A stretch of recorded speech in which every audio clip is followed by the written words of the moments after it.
Seventh International Conference on Globalization, Entrepreneurship and Emerging Economies. And I'm going to talk about, my talk is entitled The Inhospitable Sea and the Weaponisation of Everything. Because they are linked. The Inhospitable Sea was the original Greek name for the Black Sea. And then when it entered the Greek world in about the 6th century BC, it was no longer inhospitable, of course, so they changed it to hospitable. It's known as the Black Sea in many languages, and that's not so much for its color, but in the ancient world, the direct main directions were indicated by colors. So white was the color of the west, pale blue or green was the color of the east, red was the color of the south, hence the Red Sea, and black was the color of the north, hence the Black Sea.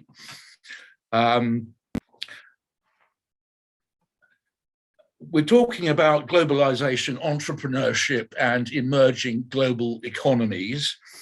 And the biggest issue in the last year, as we all know, is the war in Ukraine. And the fact that the war in Ukraine has not just affected Ukraine, but has had excuse me, ramifications around the world could not be a stronger indication of how globalization has taken over. It has not just affected Ukraine, as I say, and Russia, of course, has also suffered. They started the war, I think, but they've also suffered with Ukrainian attacks on Russian territory and on their and territory, of course, that they consider to be their own, even though most of the rest of the world doesn't.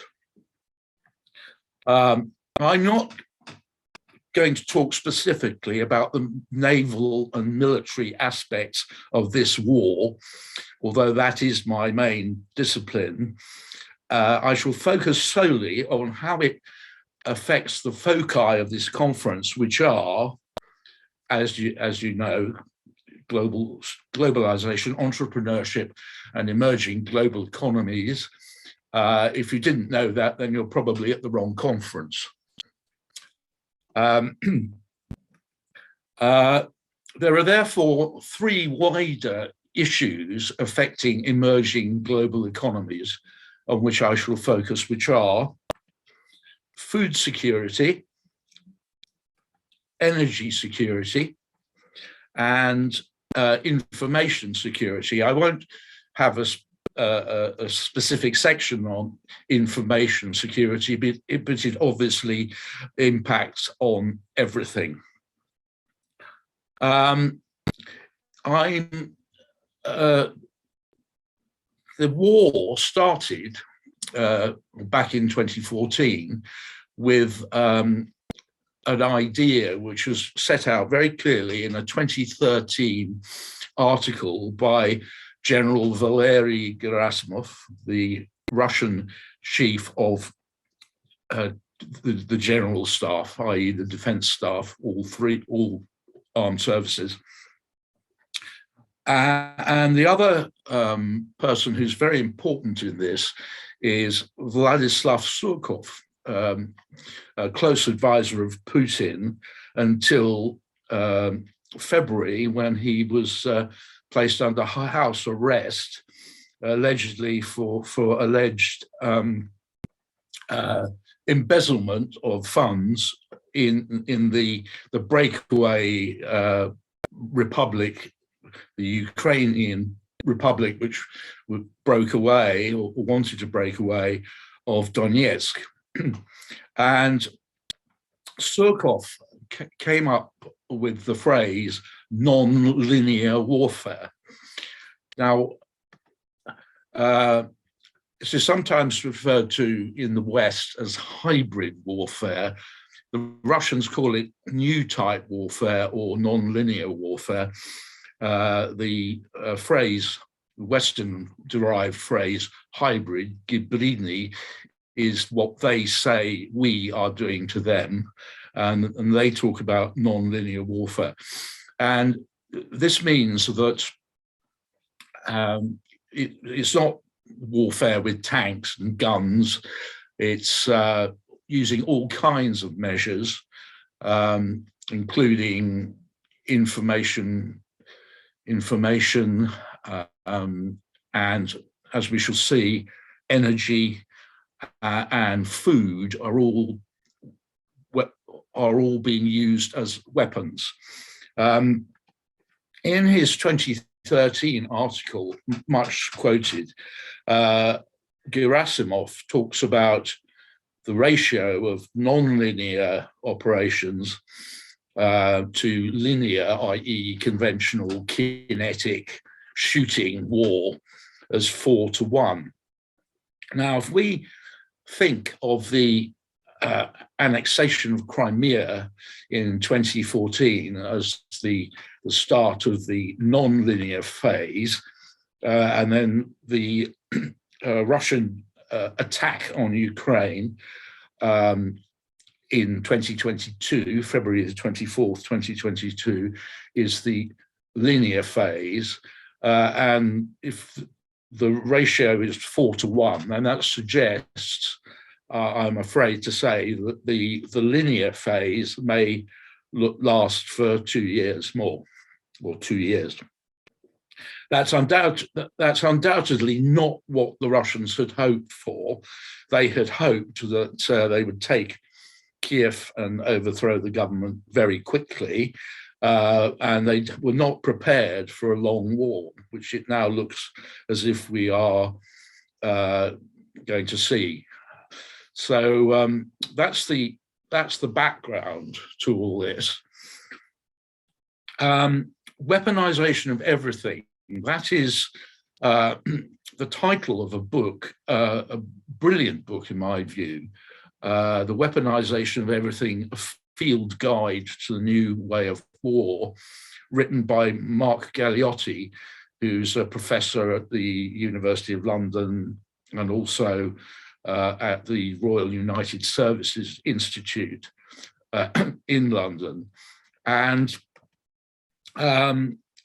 he also focused on the non-linear warfare, what the Russians would call the non-linear warfare, including global geopolitics, business, and transnational crime, buying friends and influencing people.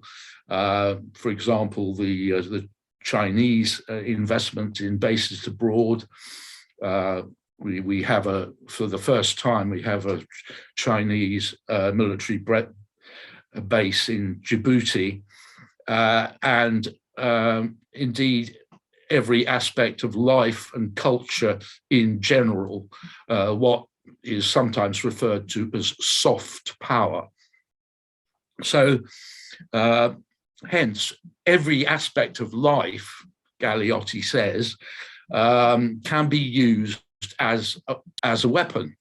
Now, in some ways, that's always been the case, but he's identified it very well, I think, and very clearly. Now, his book was published 6 weeks before the Russian attack on Ukraine on the 24th of February, 2022. I suspect that Professor Mark Galeotti, like many of us, didn't think the Russians were going to do that. So I suspect he will be revising his book now to explain that we've now gone from the non-linear phase to the linear phase. The first weapon that people when Russia invaded Ukraine, the first weapon that people focused on was energy and oil and gas. And this map shows the various Russian gas pipelines. There's another pipeline proposed to go up to the Arctic, and you can see that the shown is across the Baltic Sea are the Nord Stream 1 and Nord Stream 2 pipelines, which take gas directly from Russia out of the Russian network and directly to Germany. And the Nord Stream pipelines will be able to supply about 30% of Germany's needs. This is the Astora natural gas depot, which is at Reden in Germany, photographed on 16th of March 2022, just after the Russian invasion of Ukraine. And it's owned by the German branch of the Russian firm Gazprom. So Nord Stream 1 opened in 2011. Nord Stream 2 never became operational because its certification was suspended after Russia invaded Ukraine in February 2022.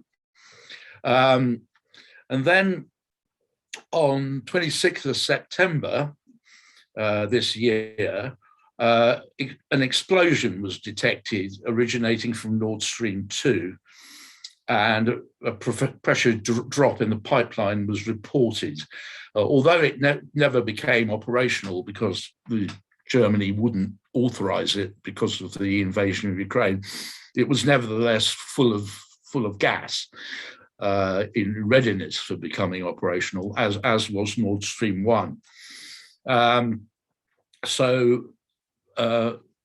Gas began escaping to the surface southeast of the Danish island of Bornholm.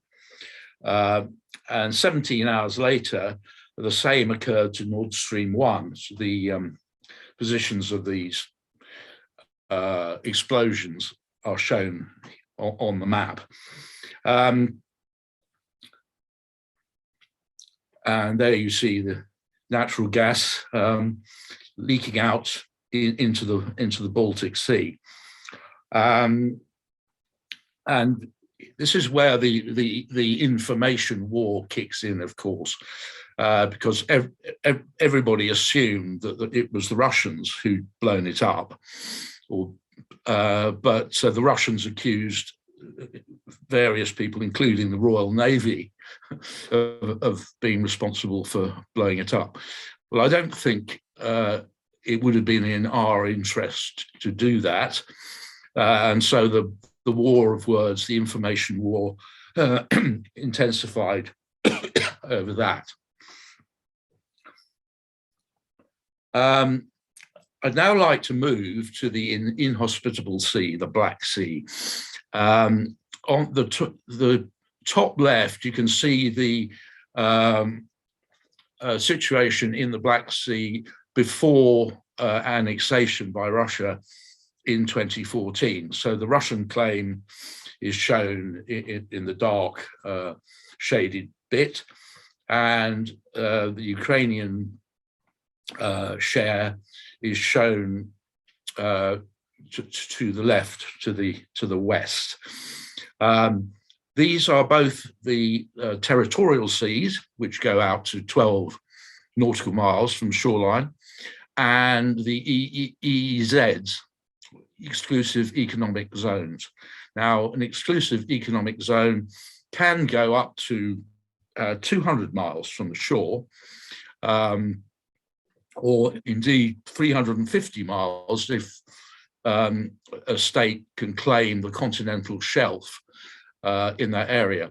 However, in a small sea like the Black Sea, obviously the EEZs meet, and therefore it's usually split between the states on either side. So you can see the territorial seas and exclusive economic zones of Ukraine, Romania, Bulgaria, and Turkey, and Russia and Georgia. After the annexation of Crimea in 2014, we go to the bottom right, and Russia claims a new area around Crimea, which you can see clearly there. When the shooting war started on the 24th of February this year, of course, the Russian Black Sea Fleet was the most dominant naval force in the Black Sea, and was able to effectively blockade Ukraine, including the port of Odessa, which is its main port for escorting wheat. Also, the Sea of Azov to the northeast of Crimea became effectively a Russian lake, partly because of the new Kerch Strait Bridge, or the Crimean Bridge, shown here. Focusing, if we go anti-clockwise, that's the general position of it, and then the Kerch Strait is quite narrow. There's an island in the middle of the entrance, in the middle of it, and so the new Crimean Bridge, which is 12 miles or about 19 kilometers long. Two parts of it are bridges, and there's the island in the middle. And across this strait, the Russians constructed the largest bridge in Europe. And it opened in 2018 with a roadway and a railway side by side. And then, as you will probably remember, on the 6th of October, somebody blew up a section of it, the northwestern section, near the elevated section enabling ships to pass. This was the Russians denied initially that it was a Ukrainian attack. They said it was somebody from within Russia. But again, the war of words, the information war, carried on. Meanwhile, the Russian Navy had started blockading Ukrainian ports, and particularly the key ports in the Odessa region, shown by the anchors symbols, from which 90% of Ukraine's grain was exported. Now, Ukraine is often described as the breadbasket of the world, and certainly this had a terrible effect on grain supplies, and particularly the supplies to Africa and the Middle East. In addition, there was pressure on global fertilizer supplies because Ukraine and Russia itself also are major exporters of ammonium nitrate, which is your main fertilizer. So US fertilizer prices, for example, surged to record levels in March 2022. And according to the World Bank, in early 2022, fertilizer prices went up 30% on the heels of an 80% hike in 2021. Now, if you are a farmer in Africa and you're dependent, you need fertilizer, then this is going to hit you very, very hard indeed. So it's not just the price of grain, it's the price of fertilizer as well. Under normal circumstances, 75% of Ukraine's grain production is exported, generating around 20% of its export revenues.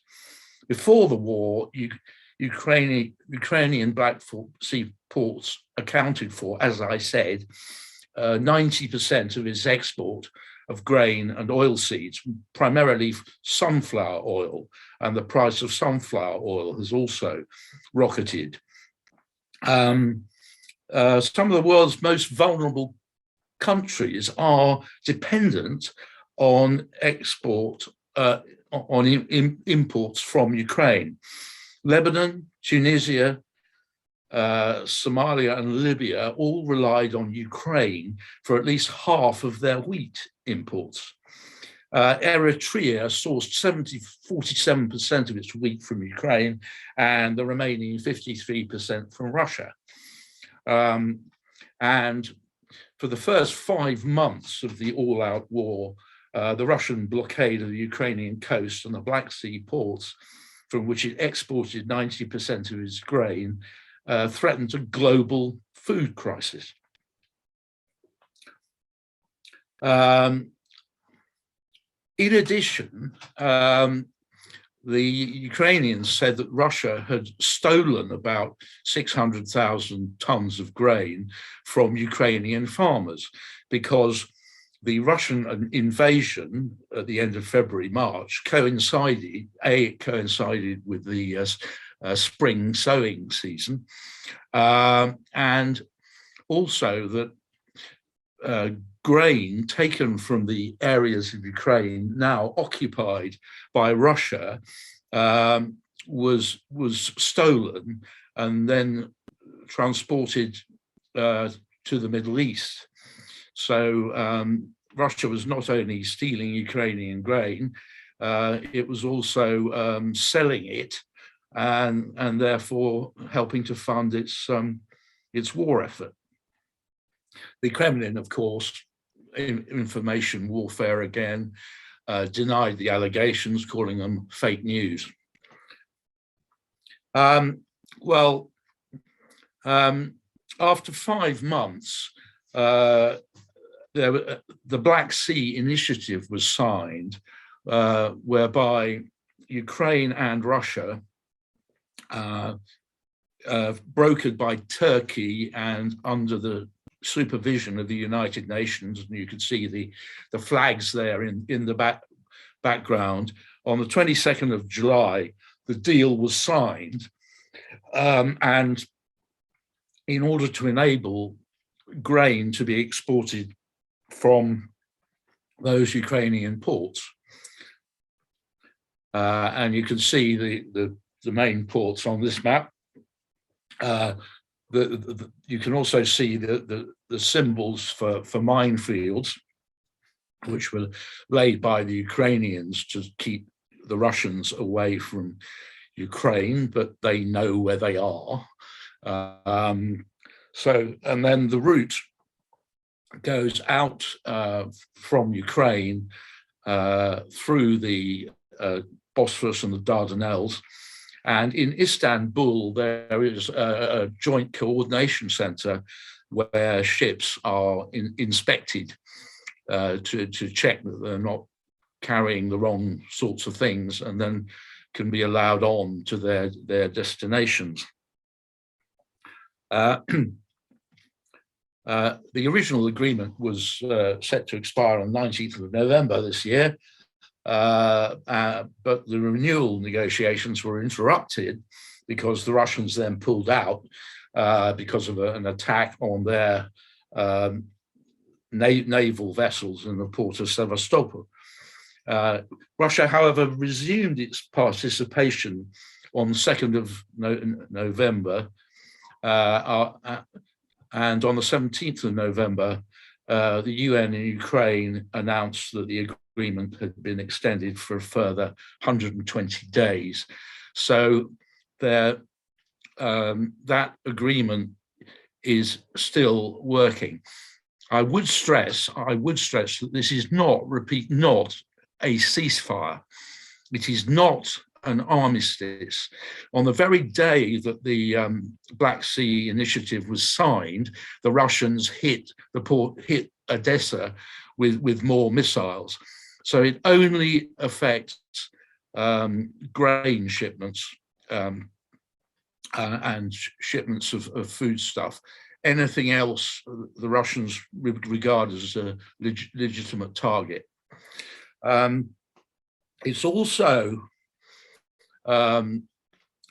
not clear that the coordination center, which inspects the ships coming out, is doing its job, because a very detailed analysis by the Public Broadcasting Service in the United States and Associated Press produced an extensive report showing that large numbers of ships had been taking stolen Ukrainian grain from ports in occupied Crimea, and then using falsified manifests and seaborne subterfuge to steal Ukrainian grain worth at least $530 million.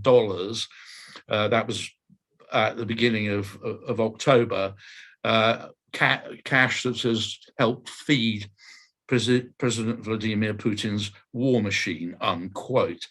And there are a couple of pretty impeccable agencies, the PBS America and Associated Press, and they had